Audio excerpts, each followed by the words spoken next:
Hey cuties, welcome to Mimi Said What. I'm your host, Mimi Robinson, and this is Espi, my bougie bestie. What up? This is unfiltered girlfriend chatter with a dose of TV and entertainment and a side of pop culture. We've been busy. Yeah. We've watched all of the things. We might have come to the end of television. No, I haven't yet. No. You might have. You might have. In the last week, I feel like I have consumed so much television. Yeah. But this is the season for television watching. And we're grateful. Yeah. Because last year, we were struggling. We didn't get this. We were struggling. That strike was striking. So everything is back. I was going to say everything is good. I think mostly everything we've watched has been good. All right, y'all. Y'all know we have thoughts and opinions, so we're going to get into it. First, we have some cancellations. Okay. So heavy on the thoughts and opinions immediately. The first one that came to mind was Unprisoned. So mad. I am so angry. I want to speak to a manager. Good. I want to speak to a manager. So Kerry Washington, who is the star and it's her show. Yeah. She produces it with her. I think it's called Simpson Street. She put out a statement saying that it was canceled. We will not get a season 3. And I want to know what's the reason. What is it? Because they didn't even run it by us or anything. Nobody asked us. There's no closure. Also, I feel like there aren't a lot of shows that are like multi-generational. Mm-hmm. Like, what's the one show that comes on? I can't even think of it. With Sophie Baek? Oh, Modern Family. Yes. Like, that's a show with, it's a multi-generational show. Yeah. Families within families. Yeah. Yeah. I don't feel like there are a lot on. No. And I love me some Delroy. Especially not for the blacks. Yeah. I'm sad. Same. I assume that it's final and there are no other options. Well, because it could. I mean, it's on Hulu, but a network. So it could move to a network. It could move to Netflix. Oh, true that. So, because there were 911 moved from Fox to ABC. Yes. So there's still hope. All right. So we're gonna hold out for hope. Get Carrie on the line. Delroy cannot just sit at home with all that bow-leggedness and all that handsome chocolateness. Like, we need to share it. We do need to share it. It needs to be on TV. We need to see it. We need to see it. I want to okay. Let me move on. Black Ink was canceled. I don't care, honestly. I think so. I haven't read the book. I don't know how the story. I think that there were some things that I would have liked to see. Maybe like how things panned out with the 3 kids after. Yeah. Okay. After. Yeah. Okay. Yeah. I can see that. So I think that it could have gone beyond whatever was covered in the book, but it was good for what it was.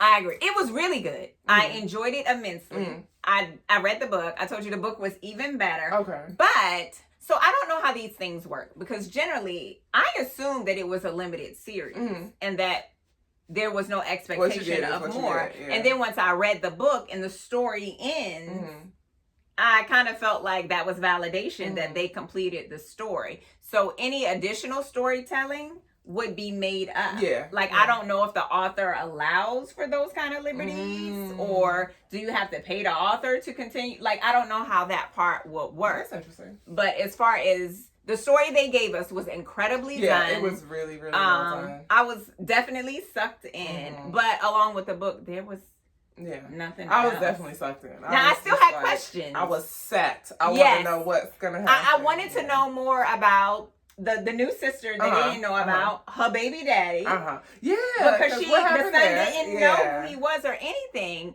But even in the book, they don't give you that insight. So I feel like you'd have to, again, create more story.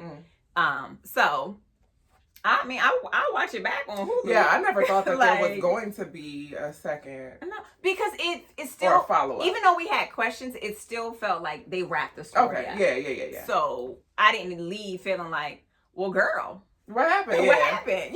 We saw it. Like with Unprisoned, because they left us with a cliffhanger, and that's it. That's it. It's over.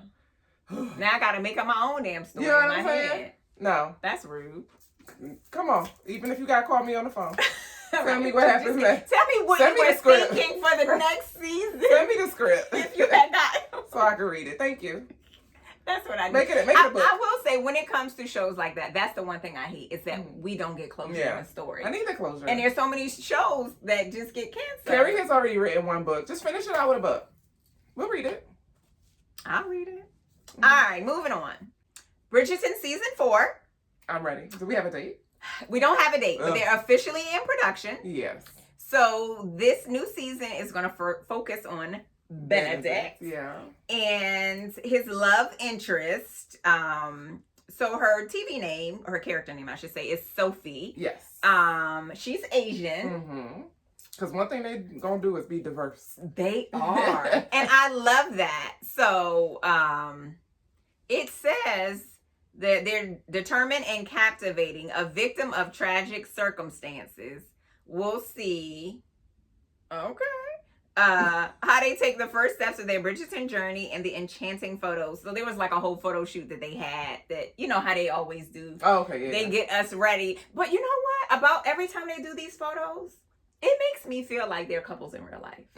Like with Colin and Penelope. Mm-hmm. The couples, I mean, even in the photos, they're like so intimate and so personal. It makes me feel like they are a real couple on tour. What I have learned is that these shows like this, have intimacy coordinators.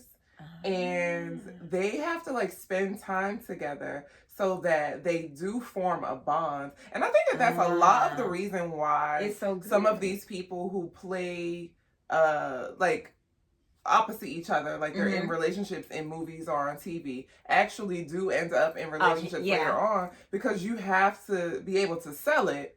And I mean, I hate it for those who've got like spouses at home, because you gotta be able to sell it. And they do such a believable job. Like, you couldn't tell me that they sell it to Colin and Penelope were not a couple.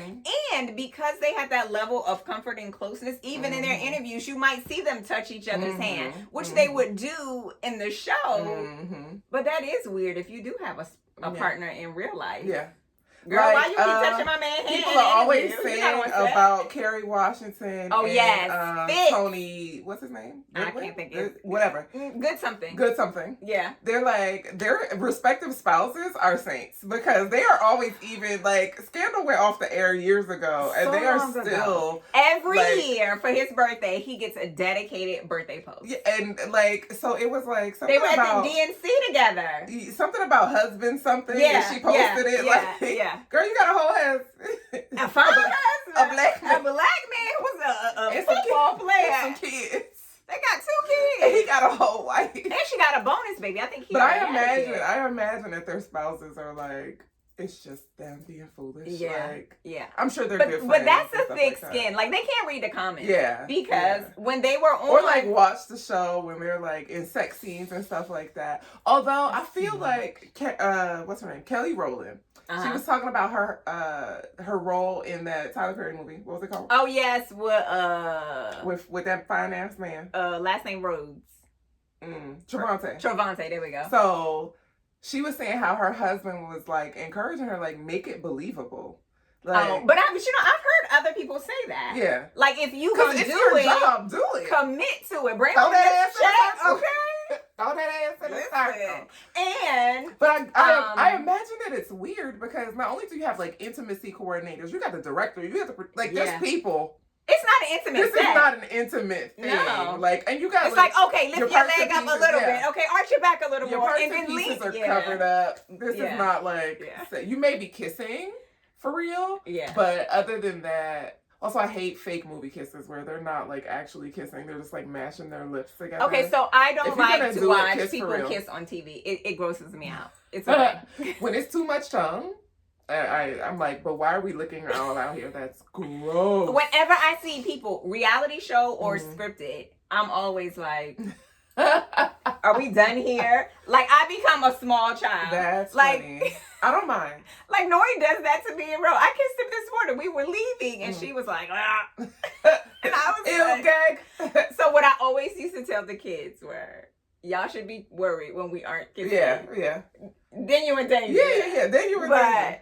I was like, girl, she was like, it's so early in the morning. I just hate those movie kisses. Is there a time? I hate those movie kisses where it's just like obviously fake, where they're like, we people don't kiss like that in real life. No. Yeah. Again, to Kelly's husband's point, if you're gonna do it, you need to commit to it. Yeah, you have to make it believable. Yeah. But the two of them, Carrie and this man, have made it so believable that it feels real. And I think that's why we feel a way for their spouses, because it like, are y'all okay? Yes.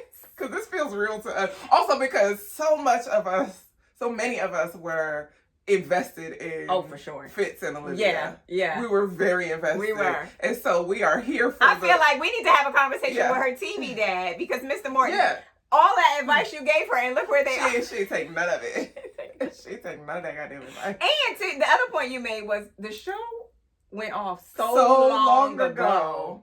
And they're still carrying on. I don't know of another TV couple that continue to carry on the way they do. No, I can't think of one either. Like consistently carry on. I can't think of another. I think that the only one that I can think of is Dwayne and Whitley. And they don't carry on that way, but I think because they did not start in the internet age. Yes. If they had started in the age of Instagram, they could have absolutely capitalized on that. Yeah. Now, they play off of each other. Yes. Now, in a way that, like, it's familiar. It's familiar. But at the same time, they also had different love interests on the show. Mm-hmm. Now, obviously, this man had a whole wife, and she wasn't it. But she didn't really entertain anyone. No. Oh, no, she did have what's-his-face for a little bit. Oh, what was his name? The skinny... Well, they're probably all skinny. Jake. Oh, from State Farm. She had Jake for a little bit. She did. But still, I don't know. But they were okay, but they didn't have the chemistry like her. Everybody on that show was hunching everybody else. They needed just a bowl full of condoms and antibiotics, because it was so good. I don't know if I could watch it again. Like some shows, I love them in the moment, and I was all in favor. I was live tweeting episodes and everything. I never finished it. So after she got kidnapped and like was in the middle of the country. So it took a turn when she got prison, and it was like after that season, I didn't come back to it, because I was like, what are we doing? Did we get new writers? Like, what are y'all going through? Yeah. What are y'all going through? Because it got weird. It got real weird, and it felt unnecessary. Yeah. Like, even if you had that, they didn't need to drag out a whole season. Some of it was a result of her being pregnant and them trying to, like... Oh, they gave her the Claire Huxtable effect. Putting these random things like in her way to hide her belly. Behind the lamp. Like, girl, please, just send her on a business trip for a while. Have her on Zoom. I don't know, but, like... If you're gonna lie to me, who better? It was very weird. It was, but I don't know. Benedict and his child are a whole couple, as far as I'm concerned. As far as anyone is concerned. So he is on the hunt for her. I don't remember her, or if she had any presence. So the description they gave was that Benedict will find himself on the hunt for Sophie. Unfortunately for Benedict, he knows the object of his affection only as the mysterious lady in silver. Okay. And I was like, I am interested to see how we got here, because from where we left Benedict. Yeah. How are we getting here? Stay tuned. We don't have a date yet. I'm ready. It will be 8 episodes. Kind of like they usually do. And we'll get, new people, new couples in the ballroom and stuff like that. But... I'm curious. I know it's going to be amazing. I'm ready. This feels like a good time to watch all of the Bridgertons all over again. Yeah. I already started watching Queen Charlotte. Well, I always watch Queen Charlotte over again, but I haven't rewatched any of the other seasons. I rewatched the Pollen season. Oh, that was my favorite. I think twice. And no, I've rewatched them all. Queen Charlotte more than any of the others. Okay. But I've watched all of them more than once. I think I did in the beginning. But I haven't gone back now that we're still in seasons. I want to go back and rewatch Kate and Anthony's season. Start from that was good. Yeah, that was a real good one. But Queen Charlotte, that one has some crack in it.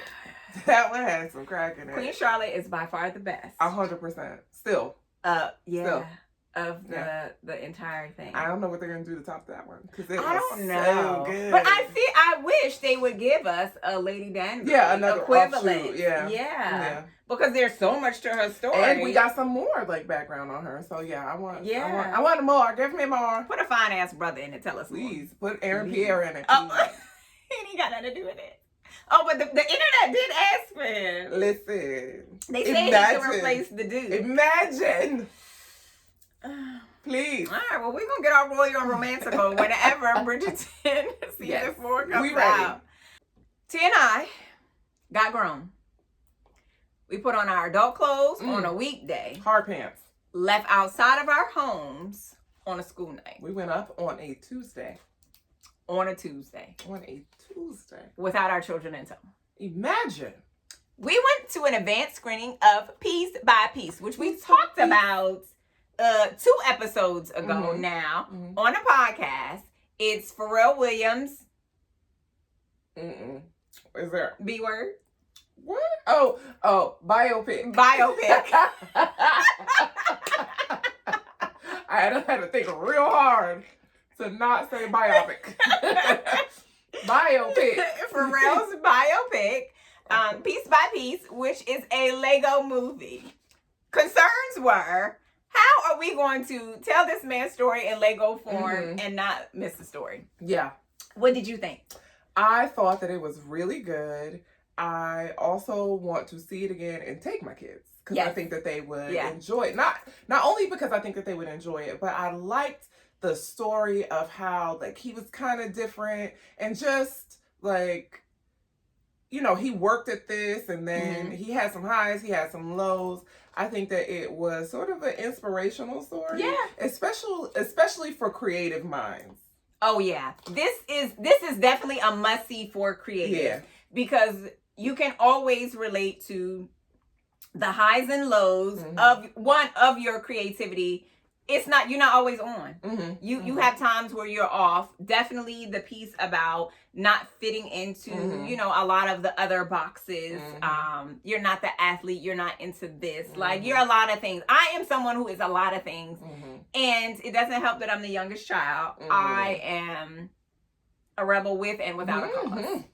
But one of the things I don't like is to be put in a box. Yeah. Because I'm so much more than just one category of life. And it's the totality of all of my chaos and creativity that makes me a person. So I could definitely like get why that was so hard.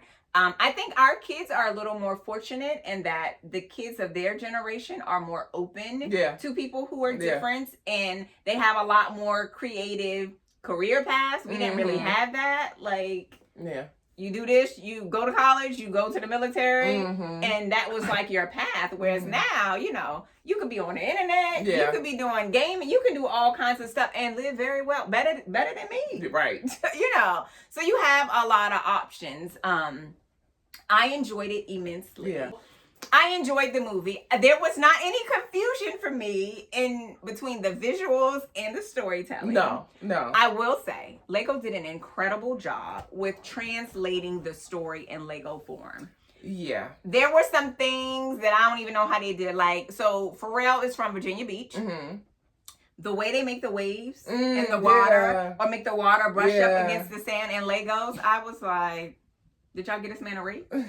Whoever did this, did y'all give them a raise? Also, when he was swimming in the pool. Oh, yeah. And you can literally see the water in Legos. In Legos. I was just like, so part of my attention span is, it was all over the place. I was focused on the story itself.